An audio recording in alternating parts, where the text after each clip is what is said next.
Wassalatu wassalamu ala Rasulillah Muhammad ibn Abdillah wa ala alihi wa ashabihi wa mawalah wa la hawla wa la quwwata illa billah.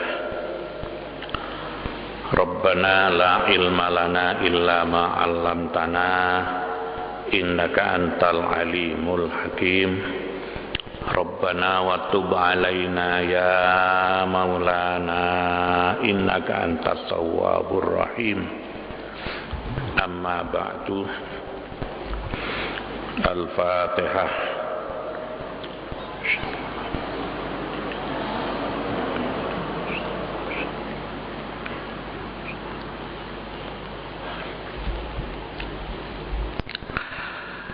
Para bapak, para ibu, jamaah sekalian rahimakumullah. Marilah pengajian kita lanjutkan. Kita masih membicarakan tentang masalah hak-hak asasi manusia menurut Al-Quran dan sunnah Rasulullah Sallallahu Alaihi Wasallamnya.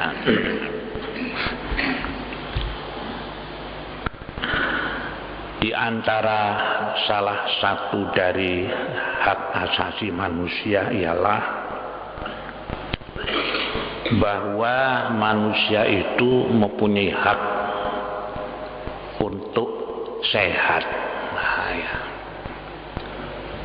Kalau kemarin itu hak asasi yang pertama, manusia itu punya hak untuk hidup, ya. Karena punya hak untuk hidup, maka tidak boleh seseorang itu membunuh orang lain, ya, kecuali dengan cara yang hak, mungkin. Termasuk tidak boleh membunuh diri dan sebagainya.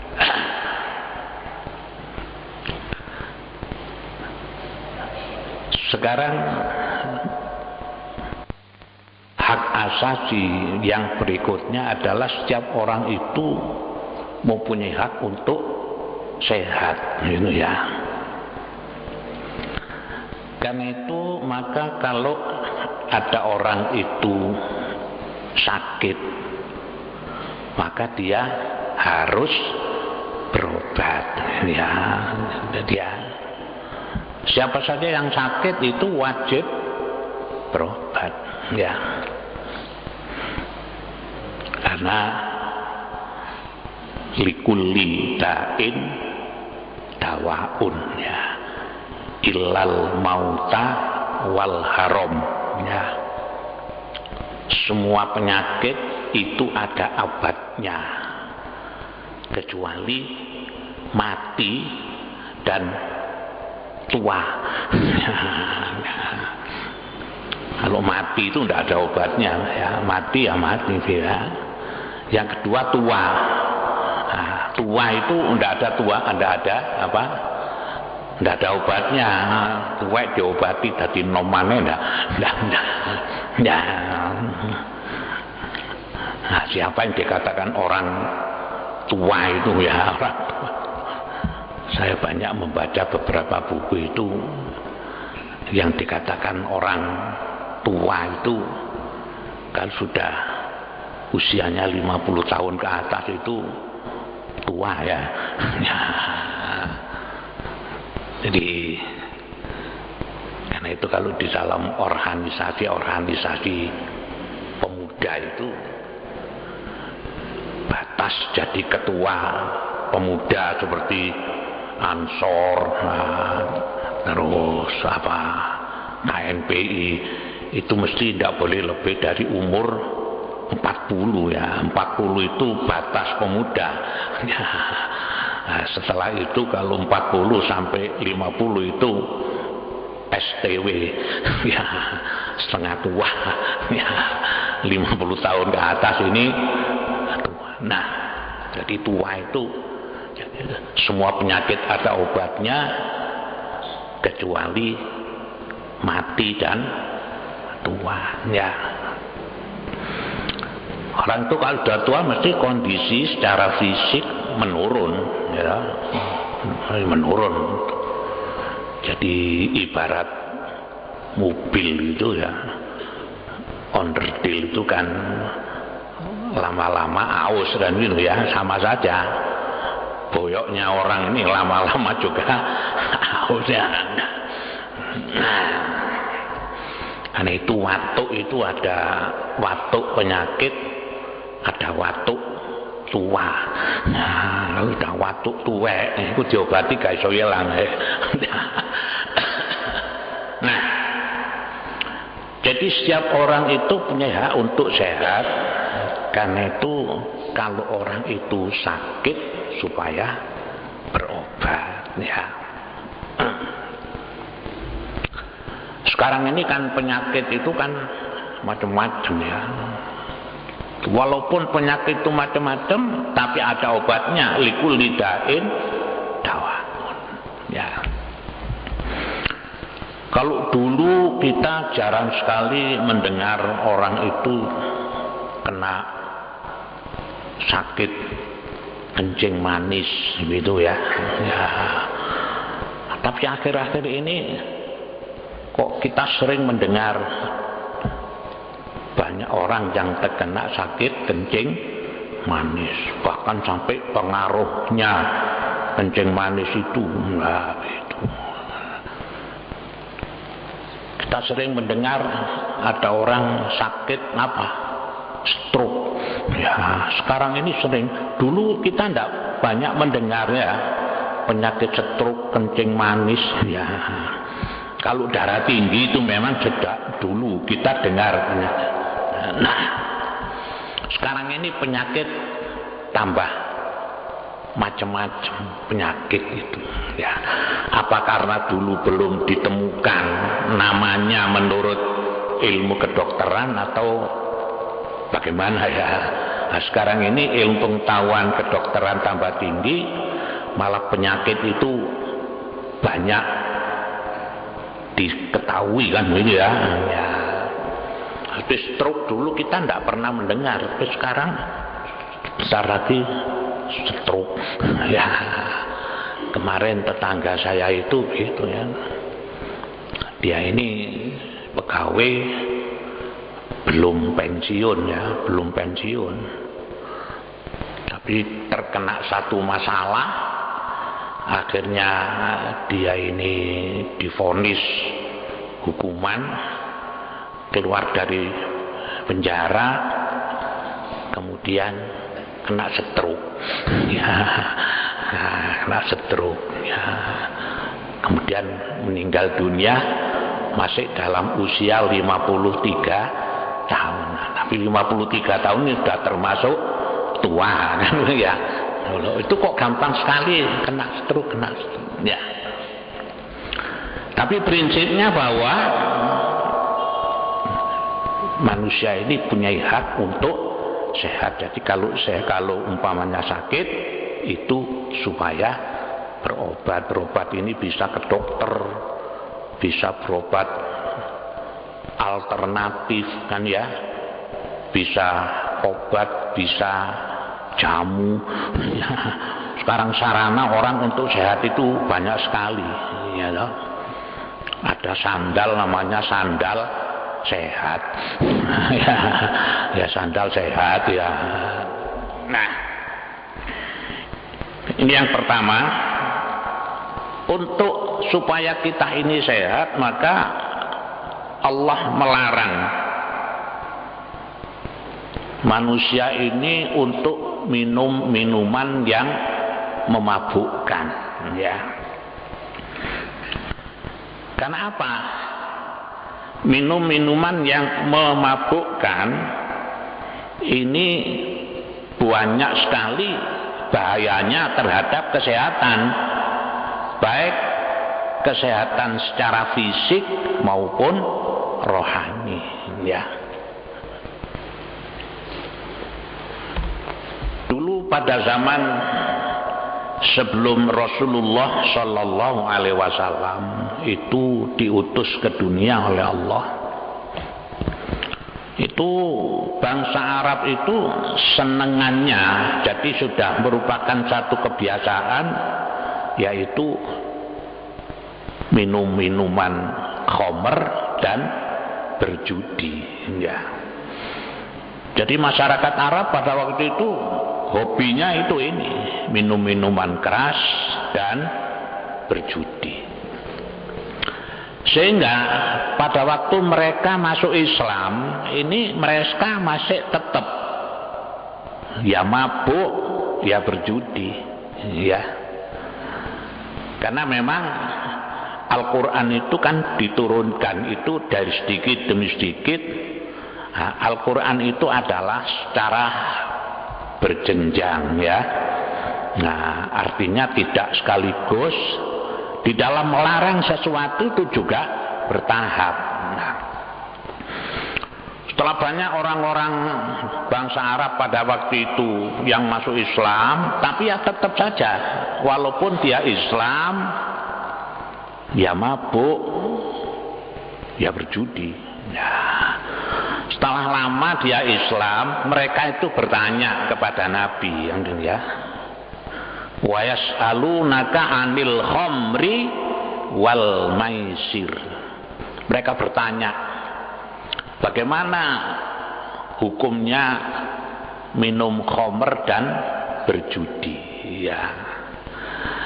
Nah, kemudian pada waktu mereka ini bertanya, Rasulullah menjawab karena Rasulullah mendapatkan wahyu dari Allah, ya. Qul fihima ithmun kabirun wa manafi'u linnasi wa ismuhuma akbaru min naf'ihima. Amin. Jawablah Muhammad bahwa khamr, minum-minuman keras dan judi itu ada manfaatnya dan juga ada bahayanya. Akan tetapi bahayanya adalah lebih besar daripada manfaatnya. Ya. Ini dulu begitu, ya. Jadi Al-Quran ini di dalam melarang minuman keras dan judi ini tidak sekaligus, ya. Hanya orang itu diberikan penjelasan begitu. Mereka tanya tentang bagaimana masalah arak dan judi itu. Allah menjawab, qul fihima itsmun kabirun wa manafi'u linnasi. Di khamr dan judi itu ada manfaatnya, ada bahayanya, tapi bahayanya lebih besar daripada manfaatnya. Apa manfaatnya minum-minuman arak? Ya ada manfaatnya. Mungkin katanya badan ini menjadi seger, wah begitu ya, menjadi fresh. Wah, orang minum tuh biasanya setelah minum kemudian mabuk, teler, tidur, setelah bangun katanya enteng. Ya enteng itu tok manfaatnya, tapi bahayanya lebih besar. Ya, satu waktu mabuk itu kan akalnya hilang, sehingga orang mabuk itu mesti ngomongnya macam-macam, ya loh. Kalau kita baca di koran misalnya, sering terjadi teman membunuh teman gara-gara karena apa? Karena mabuk. Terjadi pembunuhan di jalan karena apa? Karena mabuk. Ada seorang ibunya sendiri dibunuh karena anaknya mabuk. Oh, ini kan bahaya yang lebih besar. Karena apa? Akalnya hilang. Kemudian lagi terhadap kesehatan, ini ya bisa merusak anggota badan manusia, ya, bisa berpengaruh ke jantung, pengaruh ke paru-paru, berpengaruh ke usus yang ada di dalam perut ini. Sehingga kita bisa melihat kalau orang itu biasa minum, ini mesti perutnya kan besar, ya perutnya besar karena apa? Karena mekar. Nah, di dalam perut ini kan usus. Nah, termasuk jalan belakang itu kan kaitannya dengan usus, ya.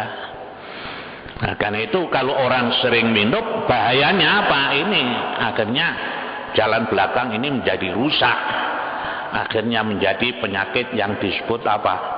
Bawasir itu, lah, ya.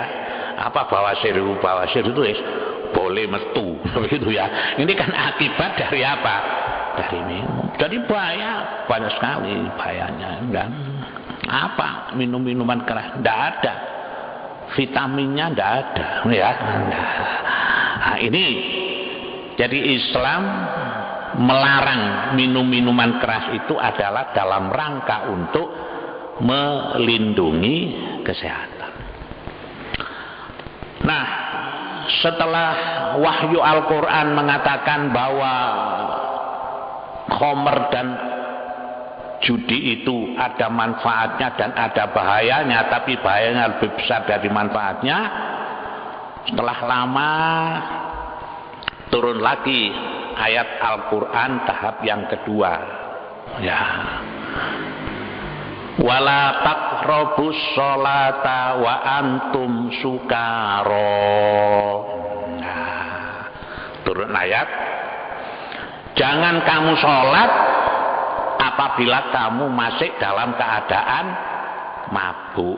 Nah, ini ya, ini kan namanya Al-Quran itu diturunkan itu dari sedikit demi sedikit secara berangsur-angsur, tidak sekaligus melarang gitu. Ini namanya kebijaksanaan Al-Quran di dalam menentukan hukum, ya.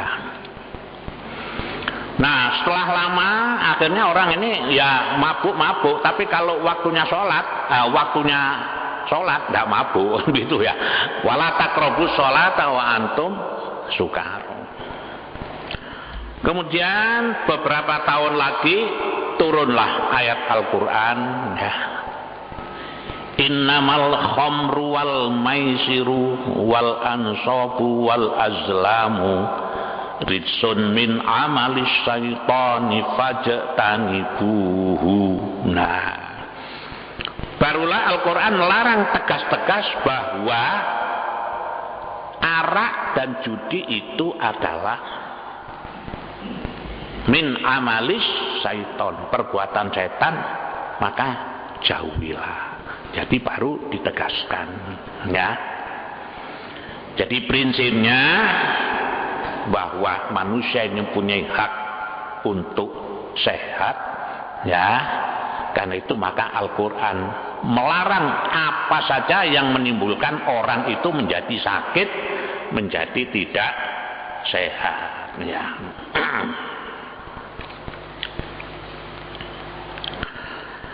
Kemudian lagi misalnya Allah melarang makan sesuatu yang membahayakan si pemakan itu sendiri, sekalipun makanan tadi sebenarnya dapat berguna bagi orang lain, ya, bagi orang lain. Sekarang ya, Al-Quran kan mengatakan, ya, ya ayyuhalladzina amanu kulu mimma fil ardi halalan thayyiban, ya. Wahai orang-orang yang beriman, makanlah apa yang dari dalam bumi, halalan yang halal, thayyiban yang baik. Nah, ya.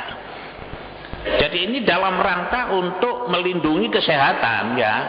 Jadi kalau kita ini makan, pilihlah makanan-makanan yang halal dan baik, begitu.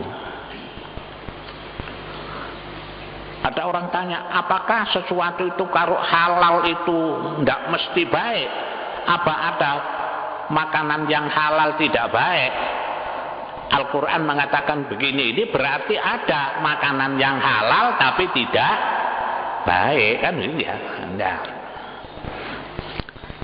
misalnya saja sekarang gulai sate.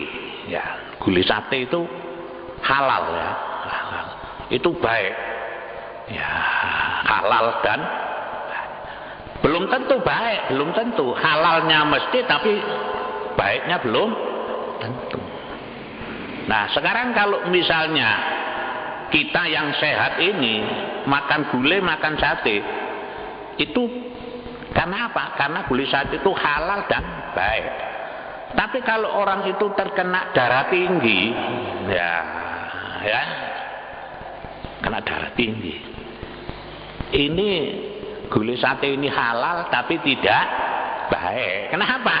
Nah, ini kalau melanggar makan gulai sate, dia akan menyebabkan bisa kematian, kan gitu ya. Nah, karena itu ini namanya gulai sate ini halal belum tentu baik. Ya kan banyak makanan-makanan seperti itu. Ya. Misalnya lagi sekarang seperti buah duren, ya. Buah duren ini halalan thayyiban, ya. Tapi bagi siapa gitu ya? Kalau orang sehat, ya ini halal ya baik karena mengandung vitamin.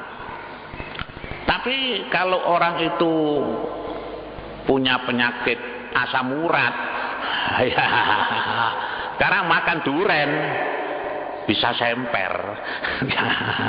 Nah, ini namanya duren ini bagi orang-orang yang terkena asam urat halal tapi tidak baik. Jadi Al-Quran itu mengatakan kulu mimma fil ardi halalan thayyiban. Ini dalam rangka untuk menjaga supaya kita ini hidup ini sehat, karena manusia itu punya hak untuk sehat, ya.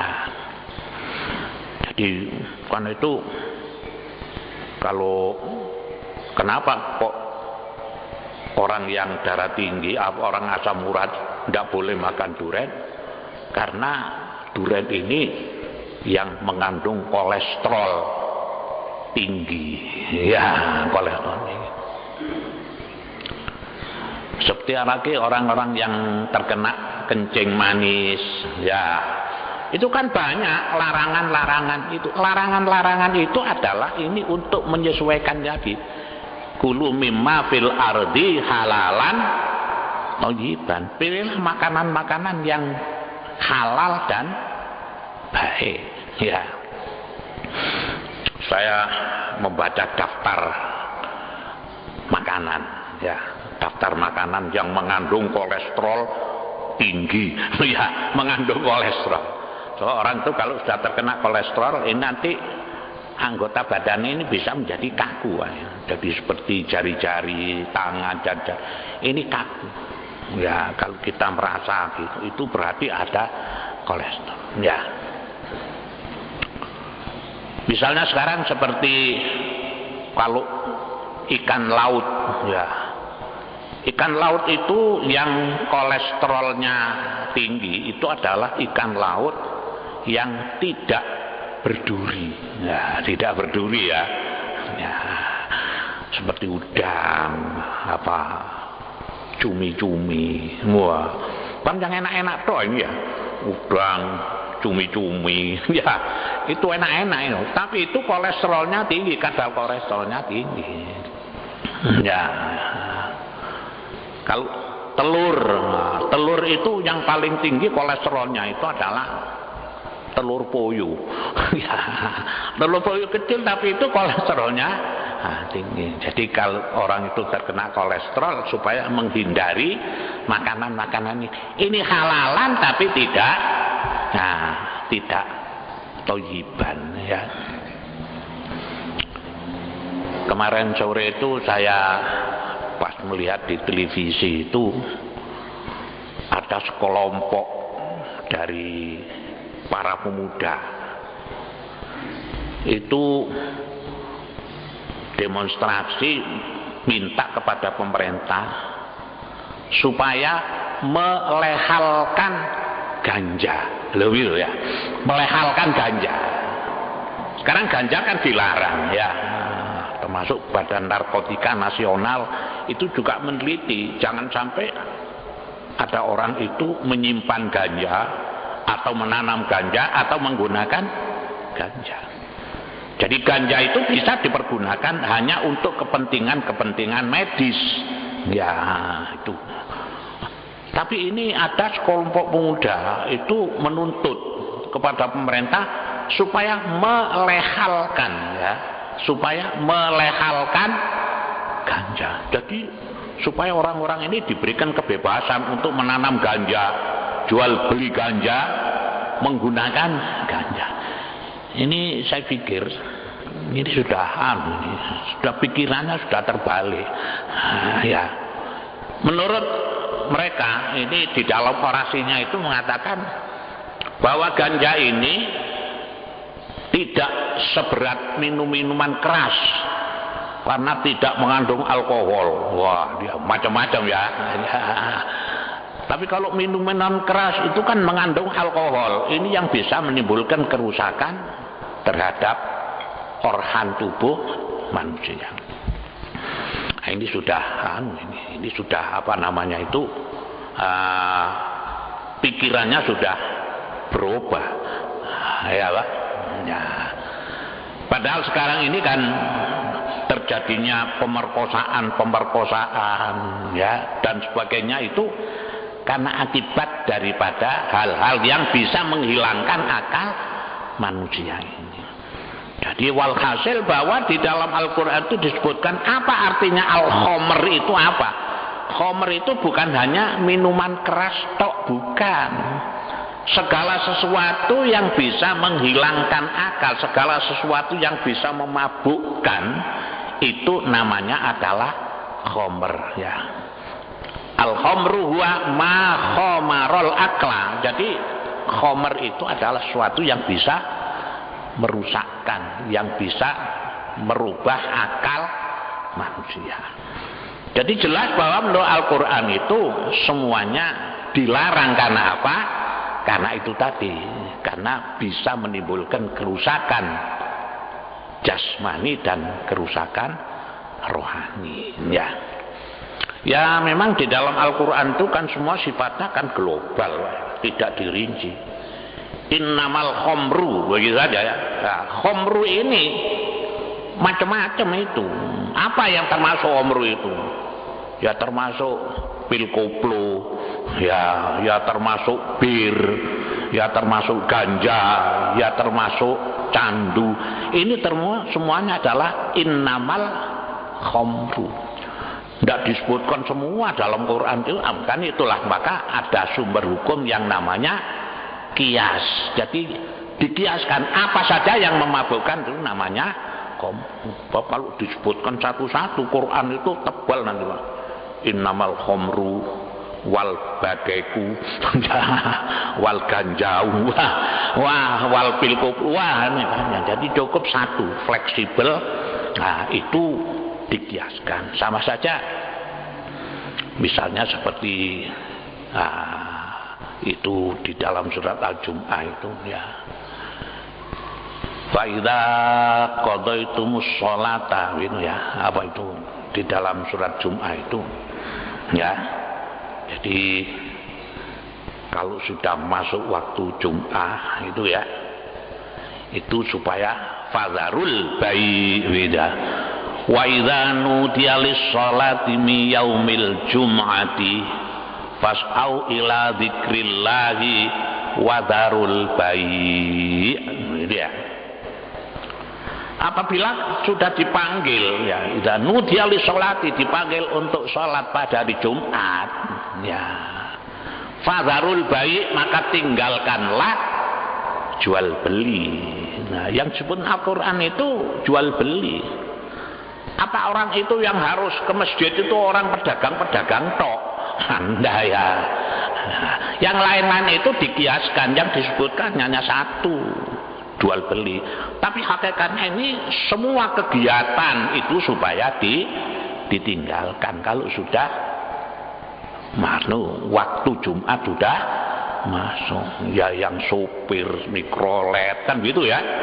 Ya sopir becak lo, yang buka warung, yang nunggu toko, yang nunggu semua itu wadarul bayi. Kalau disebutkan satu-satu, Quran itu kan tebel ya.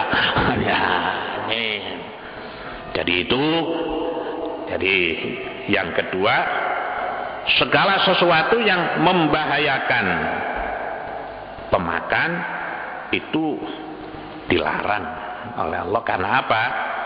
Karena itu bisa menimbulkan rusaknya kesehatan. Enggak. Jadi itu tadi kembalikan. Jadi halal itu belum tentu baik. Ya, memang kita diharuskan untuk makan makanan yang kulu mimma fil ardi halalan thayyiban.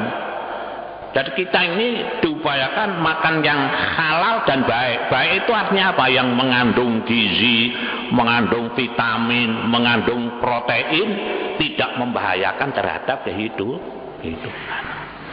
Nah, jadi katakanlah misalkan seperti roti, ya. Tapi roti ini sudah kedaluarsa, ya. Nah, sehingga kalau kedaluarsa bisa menimbulkan permasalahan terhadap kesehatan, itu pun tidak boleh. Misalnya di koran pernah beredar banyak susu yang mengandung racun, ya, karena kedaluarsa. Lah, kalau sudah kedaluarsa itu namanya halalan tapi tidak thayyiban, itu juga dilarang karena akan membawa kerusakan terhadap kesehatan, ya. Misalnya lagi Islam itu melarang orang Islam tidak boleh makan bangkai, makan darah, makan daging babi. Ini kan dalil-dalilnya ya dalam Al-Quran dan hadis. Segala sesuatu yang dilarang ini pasti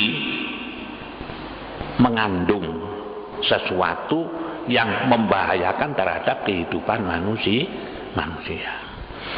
Dulu kan pernah menjadi polemik, ya, memang di dalam masalah babi itu, ya. Qurrimat alaikumul maitatu waddamu walahmul khinzir wa ma uhilla bihi li ghairillah, ya. Diharamkan atas kamu, ya, adamu, darah, ya. Qurrimat alaikumul maitatu, diharamkan atas kamu bangkai, wadamu dan darah, walahmul khinzir dan daging babi, wa ma uhilla bihi li ghairillah, dan binatang-binatang yang disembelih, nah, wa ma uhilla bihi li ghairillah. Jadi binatang-binatang yang tidak disembelih gitu, ya, atau disembelih tidak menyebut asma Allah. Jadi ini semua jelas apa yang dilarang oleh Al-Quran ini karena mempunyai dampak terhadap kesehatan. Itu nyatanya orang-orang yang makan babi itu kok gemuk-gemuk orangnya. Wah, nah, ya, tunjukkan bahwa babi itu enak.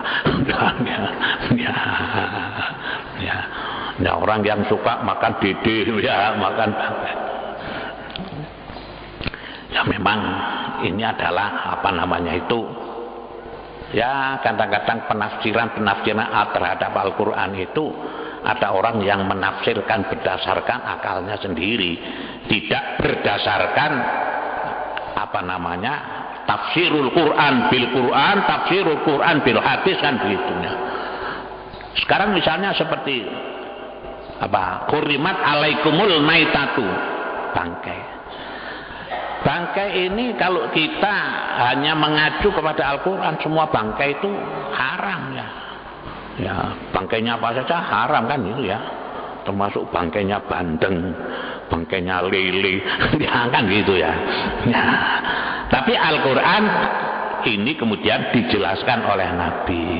Jadi bangkai itu ada yang dihalalkan, yaitu uhillat lana maitatani wadamani, itu kata Nabi, bangkai yang dihalalkan itu adalah apa? Bangkainya binatang yang hidup di dalam air ya, itu ada, itu termasuk nanti di dalam penjelasan masalah hubungan antara Al-Quran dengan As-Sunnah. Jadi demikian para bapak dan ibu sekalian rahimakumullah, bahwa Al-Quran itu memberikan hak asasi kepada manusia, di antaranya yang kedua adalah hak untuk sehat, sehingga Allah itu melarang ya segala sesuatu makanan, minuman yang bisa merusak terhadap kesehatan manusia. Hanya saja manusianya yang tidak mau ya dikandani cek ini sehat, tapi bangga ya, masih bangga ya, minum-minuman itu loh bangga ya. Saya pernah itu apa ya, ada upacara kemantenan gitu ya di daerah Madiun ya. Saya datang malam itu melekan. Loh, melekan tuh kok judi ya, melekan tuh kok judi itu sampai subuh. Oh, katanya ini adat namanya. Oh, judi kok adat ya gitu ya. Jadi adat kalau bertentangan dengan agama itu kan, adat itu harus ditinggalkan gitu ya. Mudah-mudahan ada guna dan ada manfaatnya. Allahumma sholli ala sayyidina Muhammad wa ala alihi wa sahbihi wa sallam. Alhamdulillahirabbil alamin. Allahumma inna nas'aluka ilman nafi'ah wa amalan mutaqabbala wa lisanan dzakira wa qalban khashi'ah wa amalan maqbulah. Rabbana la tuzigh qulubana ba'da idh hadaitana wa hab lana min ladunka rahmah innaka antal wahhab. Rabbana atina fid dunya hasanah wa fil akhirati hasanah wa qina adzabannar. Subhana rabbika rabbil izzati amma yasifun wa salamun alal mursalin walhamdulillahi rabbil alamin. Assalamualaikum warahmatullahi wabarakatuh.